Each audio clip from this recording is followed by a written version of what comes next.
Hello students, welcome to ஃபர்கர் academy. நான் உங்கள் பாலபசரன். டிஎன்பிசி குரூப் 4 2025 வந்து ஹால் டிக்கெட் வந்து ரிலீஸ் பண்ணிட்டாங்க. கூகுளில் போய்ட்டு டிஎன்பிசின்னு அடிங்க, இந்த வெப்சைட் வரும். ஒரு சில இப்படி வந்துச்சுன்னா இந்த முதன்மை பக்கத்தை வந்து கிளிக் பண்ணுங்கள். ஹோம் பேஜை கிளிக் பண்ணிட்டு ரிஜிஸ்டர்டு யூசரை வந்து கிளிக் பண்ணுங்கள். ஓகே, ரிஜிஸ்டர்டு யூசரை கிளிக் பண்ணிட்டீங்கன்னா நான் ஆல்ரெடி லாகின் பண்ணியிருக்கனால அப்படி வருது. இல்லைன்னு நினச்சிக்கோங்களேன், எப்படி வரும்ன்ட்டு காமிச்சிடுறேன். ஓகே, நம்ம இங்கே பார்த்தீங்கன்னா ரிஜிஸ்டர்டு யூசர்னு கொடுங்க. கொடுத்தீங்கன்னா இந்த மாதிரி ரிஜிஸ்டர் லாகின் வரும். வந்துட்டு உங்கள் இதை கொடுங்க. ஓகேவா, இதை கூட்டுங்க 31 31. ஓகே, இப்போ ஒரு சிலருக்கு வந்து பார்த்தீங்கன்னா இது ஹால் டிக்கெட்டுக்கு வந்து உள்ளே போங்க. ஹால் டிக்கெட்டு போனோன்னு அப்ளிகேஷன் ஐடி தெரியும், கேட்போம். நிறைய பேருக்கு அப்ளிகேஷன் ஐடியே வந்து மறந்துருக்கும். அப்படி அப்ளிகேஷன் ஐடி வந்து மறந்துட்டு நான் வந்து என்ன பண்ணுங்க அப்படின்னு பார்த்தீங்கன்னா, இந்த இந்த இடத்துக்கு வரீங்களா, இங்கே வந்து பார்த்தீங்கன்னா நீங்கள் கரண்ட் அப்ளிகேஷன் இருக்கா, இதை கிளிக் பண்ணுங்கள். இதை கிளிக் பண்ணிங்கன்னா குரூப் 4 இருக்கா, இதில் வியூ கொடுங்க. இதை வியூ கொடுத்தீங்கன்னா உங்களுடைய அப்ளிகேஷன் நம்பர் வந்து வந்துடும். ஓகேவா, இந்த நம்பரை தூக்கி இதில் போட்டிங்கன்னா உங்களுக்கு என்னது ஹால் டிக்கெட்டை டவுன்லோட் பண்ணிக்கலாம்.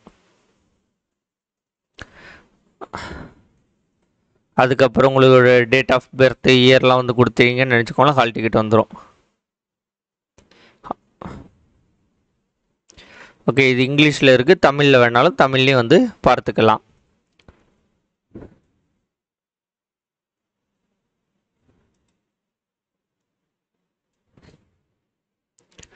ஓகேவா, இதில் முக்கியமான விஷயங்கள் மட்டும் தான் கொடுத்துருக்காங்க. வளவளெல்லாம் வந்து கொடுக்கல. எக்ஸாமோட டைம் வந்து பார்த்தீங்கன்னா 9:30 12:30 வரைக்கும். எக்ஸாம் வந்து ஜூலை 12 காலையில் 8:30 வந்து வரணும். அதேமாதிரி 9 மணிக்கு மேலே யார் வந்தாலும் அவங்க உள்ளே விட மாட்டாங்க. ஓகேவா, அடுத்த 9:30 வந்து எக்ஸாம் வந்து தொடங்கும். அதேமாதிரி ஆதார் கார்டை வந்து வச்சுக்கோங்க. நாளை வந்து போனவாட்டி சும்மா ஆதார் கார்டு கொண்டு போயிருந்தேன். ஆனால் ஆதார் கார்டை வந்து கண்டிப்பாக வந்து கேட்குறாங்க. ஆதார் கார்டை நானும் ஆதார் கார்டை இதற்கு முன்னாடிலாம் எழுதும்போது கேட்டது கிடையாது. ஆனால் போன டைம் வந்து பார்த்திங்கன்னா ஆதார் கார்டை கேட்டாங்க. நான் சும்மா கொண்டு போனேன். அப்போ ஆதார் கார்டை கொண்டு போகலன்னா ஒரு பஞ்சாயத்து ஆகிருக்கும். அதனால் ஆதார் கார்டை வந்து கொண்டு போயிருங்க. இப்போ ஹால் டிக்கெட்டில் வந்து உங்கள் ஃபோட்டோ கரெக்டாக இருக்கான்னு பார்த்துக்கோங்க. ஃபோட்டோ நல்லா இருந்தால் பிரச்சனை இல்லை. ஃபோட்டோ நல்லா இல்லைன்னா உங்களுக்கும் உங்கள் ஃபோட்டோவுக்கு வேறு மாதிரி டிஃப்ரெண்ட் இருக்குன்னா ஒரு ஃபோட்டோவை வந்து எடுத்து வச்சுக்கோங்க. அதை தான் போட்டிருப்பாங்க. ஒரு ஃபோட்டோவையும் ஒரு பேப்பரும் வந்து எடுத்து வச்சுக்கோங்க அப்படின்னு சொல்லியிருப்பாங்க. அடுத்தது பிளாக் பால் பென் யூஸ் பண்ணுங்கள். அதே மாதிரி இது செல்ஃபோனு எலக்ட்ரானிக்ஸ் ஐட்டம்லாம் கொண்டு போகக்கூடாது. நார்மல் வாட்ச் வந்து கொண்டு போகலாம். ஆனால் ஒரு சில எக்ஸாம் ஹால் வந்து நார்மல் வாட்ச் வந்து அலௌடு கிடையாதும்பாங்க. ஓகேவா, அப்படி அலௌடு இல்லைன்னு சொன்னாங்கன்னா நீங்கள் கேளுங்க, எங்கள் ஹால் டிக்கெட்டில் இப்படி தானே போட்டிருக்கு, நார்மல் வாட்ச் தானே இது, நார்மல் வாட்ச் அலௌடு தான் அப்படின்னு சொல்லுங்கள். ஏன்னா ஸ்மார்ட் வாட்சும் செல்ஃபோன்ஸ் தான் அலௌடு கிடையாது. நார்மல் வாட்செலாம் வந்து முழு வச்ச வாட்செல்லாம் வந்து அலௌடு தான். அதனால் நீங்கள் வந்து அதை சொல்லுங்கள், அவங்க ஒத்துக்கிடுவாங்க. இல்லைனாலும் இன்விஜிலேட்டர்கிட்ட வந்து டைம் அடிக்கடி சொல்லுவாங்க, அதை கேட்டுக்கோங்க. ஒரு சில ஸ்கூலில் வந்து பார்த்திங்கன்னா கிளாஸ் ரூம்லேயே வந்து வால் கிளாக் இருக்கும். கிளாஸ் ரூம்லேயே வால் கிளாக் இருந்தால் ரொம்ப சூப்பராக இருக்கும். அது வந்து ப்ரைவேட் ஸ்கூலில் நிறைய ஸ்கூலில் இருக்கும். கவர்மெண்ட் எய்டட் ஸ்கூலில் மேக்ஸிமம் வந்து இருக்காது. அது வந்து டிபெண்ட்ஸ் ஆன் நம்மளுக்கு போட்டக்கூடிய ஸ்கூலை பொறுத்து தான் வந்து வரும். அதே மாதிரி எக்ஸாமுக்கு ஒரு 15 நிமிஷத்துக்கு முன்னாடி வந்து பார்த்திங்கன்னா நம்மளுக்கு கொஸ்டின் புக்லெட் வந்து கொடுத்துருப்பாங்க. அந்த கொஸ்டின் புக்லெட் வந்து கரெக்டாக இருக்குது அப்படின்னு செக் பண்ணிவிட்டு நீங்கள் வந்து 9 மணிக்கு போவீங்களா, அவங்க வந்து பார்த்தீங்கன்னா கரெக்டாக 9:15 வந்து உங்களுக்கு கொஸ்டின் புக்லெட் வந்து கொடுப்பாங்க. 9:15 9:30 வரைக்கும் நீங்கள் கொஸ்டின் புக்லெட் வந்து பார்த்துக்கலாம். அந்த காமன் நேரத்தில் பார்த்துட்டு கொஸ்டின் புக்லெட்டில் எந்த விதமான மிஸ்டேக்கும் இல்லை அப்படிங்கிறது தெரிஞ்ச பிறகு ஓஎம்ஆர் ஷீட்டில் கொஸ்டின் புக்லெட் நம்பரை எழுதுங்க.